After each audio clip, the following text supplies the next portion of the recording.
Guys, nandito tayo ngayon sa isang client natin.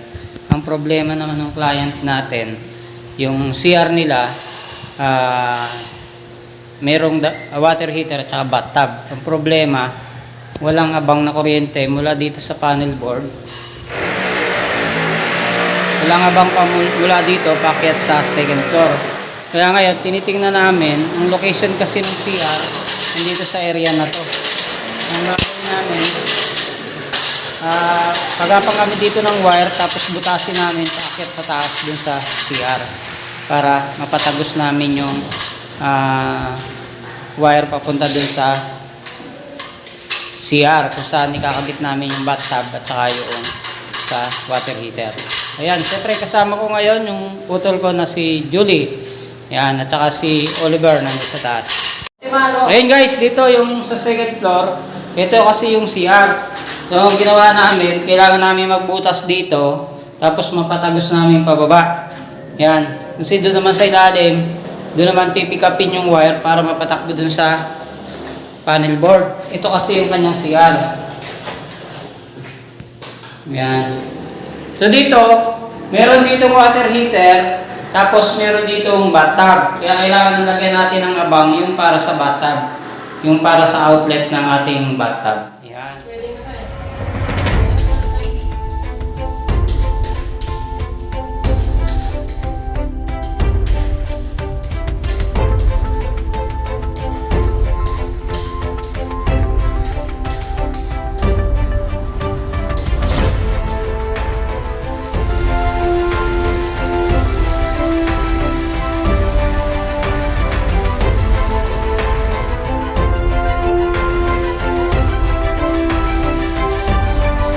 Yan guys, share ko lang din do sa ating abang ng bathtub guys, pag mag-abang kayo sa bathtub. Kasi yung bathtub natin dapat grounded siya. It must be earthed. So hindi pwedeng gamitan natin ng ganitong outlet, no? Kasi wala itong terminal ground. Okay, so yung gagawin natin, papalitan natin itong ganitong klase ng outlet. Ayan. So ito yung ating ipapalit. Pwede ito guys, yung aircon outlet. Pwede nyo rin gamitin to. Mas mataas kasi yung amperahe ng aircon outlet. Kasi kung mabibili mo yung meron kasing outlet na ganito lamang siya kalaki. Yung standard na size. Kaso lang, mas mababa yung ampere rating niya, no? Kumpara mo dito kasi ito naka-design kasi ito para sa aircon. Yung ganitong outlet is 16 ampere, no, kumpara dun sa maliit na outlet na 10 ampere lang yun, normally 10 ampere. So itong outlet na to abot siya ng 15 ampere. So ito yung ating bathtub na ikakabit. Yan. So kaya kailangan natin siyang palitan. Ito yung plug ng ating bathtub, no? So, kaya kailangan ipalit natin yung ganitong klase ng outlet. Ayan. So, swak na swak siya dyan. Ang power rating, no? 0.8 kilowatts. 0.8 kilowatts. Ayan, yung bathtub natin, nagre-range siya ng 0.8 kilowatts. So, kung 0.8 kilowatts yan, so, nasa ano yan siya, 800 watts. So kung 800 watts siya, ang iyong breaker, so nagre-range ang ampere rating niya 3.2 ampere, no? So nagre-range siya ng 3.2 ampere. Ngayon, yung ating outlet na ikakabit is 15 ampere.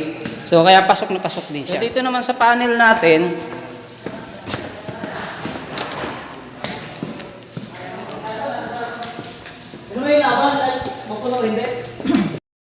yan. Dito naman sa panel natin, kung ang water heater natin o yung bathtub natin nakalagay dun sa ampere rate, sa power rating niya is 0.8 kilowatts, no? Kung i-convert natin siya sa ampere rating, so ang bawat 100 watts mo is 0.4 ampere. So i-times mo yun sa 8, magiging 3.2 ampere, no? So yung outlet natin, kaya kailangan natin palitan. Nakalagay kasi dito, ang power ampere rating nito is 15 ampere. So pasok na pasok yung 3 ampere. So pagdating mo naman dito sa panel, pinakamababa mo dito is yung 30 ampere. Pwede mo naman siyang gamitan ng 20, pasok pa rin siya kasi yung power rating niya ng bathtub natin is 3.2 ampere lang. So kayang-kaya pa rin yun. Ayun guys, so nabutas na natin dun sa ceiling. Ayan. So binuksan muna namin dito, no, yung sa kisame niya. So dito namin patadaanin yung wire. Nabutas na namin. Ito yung mga wire natin. Ayan, naka-ready na siya.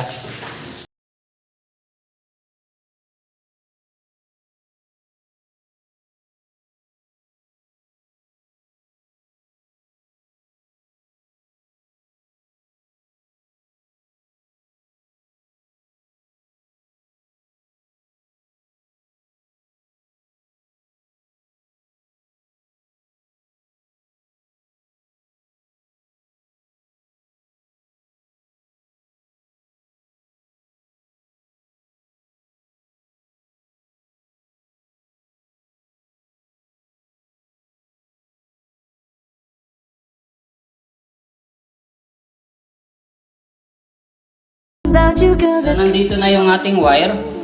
Bumaba dun sa ceiling, dun sa ground floor, no? Napatagos na namin. Tapos dito, patagos naman siya dun sa outlet. So na-lessen namin. Sa halip na mag-grinder kami dito, so na-lessen na namin yung sisirain. Hindi na masyadong nasira yung kanyang wall. Ayan, dito. Tapos yung ating outlet, papalitan natin ng 15 ampere na outlet, no? Kasi yung existing na nakabit ngayon is 5 to 10 ampere lang siya. So hindi rin tatagal, susunog siya. Kaya guys, importante pagka magkakabit kayo ng kahit anong appliances, titingnan nyo lagi yung ampere rating ng appliances at saka yung ampere rating ng outlet. Kasi kailangan kasi compatible silang dalawa para hindi siya ma-overload o masunog. Ayan. So make sure lang sa pagkakabit ng outlet yung ating terminal ground. So yung grounding line na nakalagay, no? Then yung line at saka neutral terminal, yun namang ating line 1, line 2.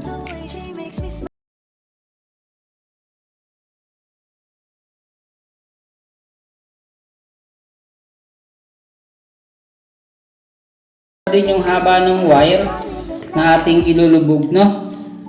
Yung ating pinapasok dyan, may standard din yan. Kailangan kasi hindi nakalabas yung copper. Ito guys, itong slot na to, dito nyo susukatin kung gaano kahaba yung tatalupan ninyo sa wire na nakapasok dito sa terminal, no? So yan yung guide kung gaano kahaba yung nakalagay dyan, kung 10mm or 12mm. So yun dapat yung nakapasok dun sa ating terminal line. Sa'kin ikaw pa rin ang baby ko, kahit wala ka na sa piling ko pangakong ipagdarasal pa rin kita, ipagdarasal pa rin kita. Hey there baby, ngayon lang ako nagkakita ng katulad mo. You got me crazy, kahit sinong lalaki mababaliw sa'yo. Panahon hanggang ka pa, laging pumupunta. Di naman saan may sorpresa ka laging dala. Ang saya-saya, ayoko lang pahalata kasi okay na naman ako basta makasama ka. Bakit ba kung kailan ka inaisip na di bitawan, ikaw yung paraiso, di ba? Di ko mapayag na di kita kasama. Kung mag-iyak at daig pa mag-asawa, nagkaalalay sa anumang bagay. Wala man ako sa sarili, laging nandaan ka. Ang isayaw ng mabagal. Gusto ko, walang gusto. Ngayon alam ko nang hindi ko kaya mabuhay nang wala ka. Kahit saan man tayo magpunta, di na tayo magkikita. You made a ko sa akin ikaw. Pangako sa iyo, hindi ka na mag-iisan. Mahalin ka, wala daw iba. Ikaw lang ang aking dalagang Pilipina.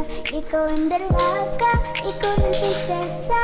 Pag nawala ka pa, nakakawalang gana, Guys, baby. ayan, ikakabit naman natin yung ating heater. Ayan. Sa pagkakabit ng water heater guys, make sure na meron kayong terminal, meron kayong grounding line. Kasi pag hindi mo siya nilagyan ng grounding line, ang pwedeng mangyari, makuryente yung mga taong maliligo dun sa water heater. So magaground sila. Kaya importante na lagyan natin ng grounding. Na namimiss kita. Sa'yo pa rin ang baby ko, kahit wala ka na sa piling ko pangakong ipagdarisal pa rin kita, ipagdarisal pa rin kita.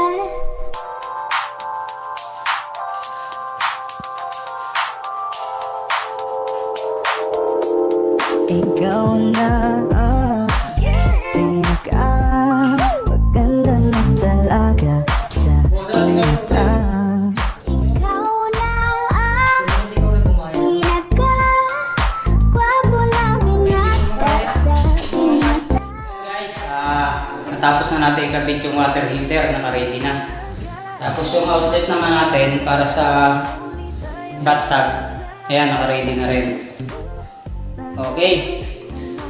Tapos, ayan.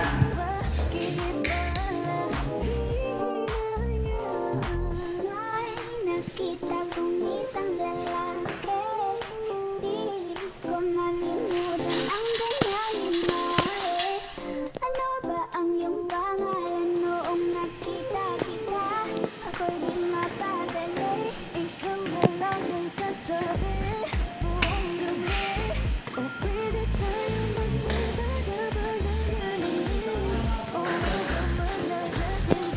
Ayan, nakakabit na rin dun sa breaker natin yung ating water heater at saka yung bathtub, no? So sa ngayon guys, yung existing nilang breaker, ito siya, no? Pero in-advise ko dun sa may-ari na palitan namin, no? Para mas maganda at saka mas maganda yung quality at saka yung appearance. Okay. So maraming salamat po dun sa lahat po ng mga nag-subscribe na at nag-like po dun sa aking YouTube channel sa Cleofis TV by Kuya Elmar. At doon naman po sa mga nag-like and follow ng aking Facebook page sa Meralco Accredited Electrician at saka po doon sa aking personal vlog sa Kuya Elmar.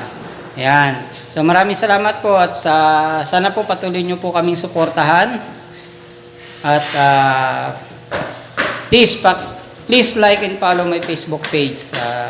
Saka po doon sa aking YouTube channel. Pakiclick nyo na rin po yung notification bell para updated po kayo pagka may bago po kami. Guys, sa mga gusto po magpapalit o magpa-service ng kanilang electrical, PM nyo lang po ako dito sa aking comment section or sa aking personal account sa Elmar Cleope. Maraming salamat po.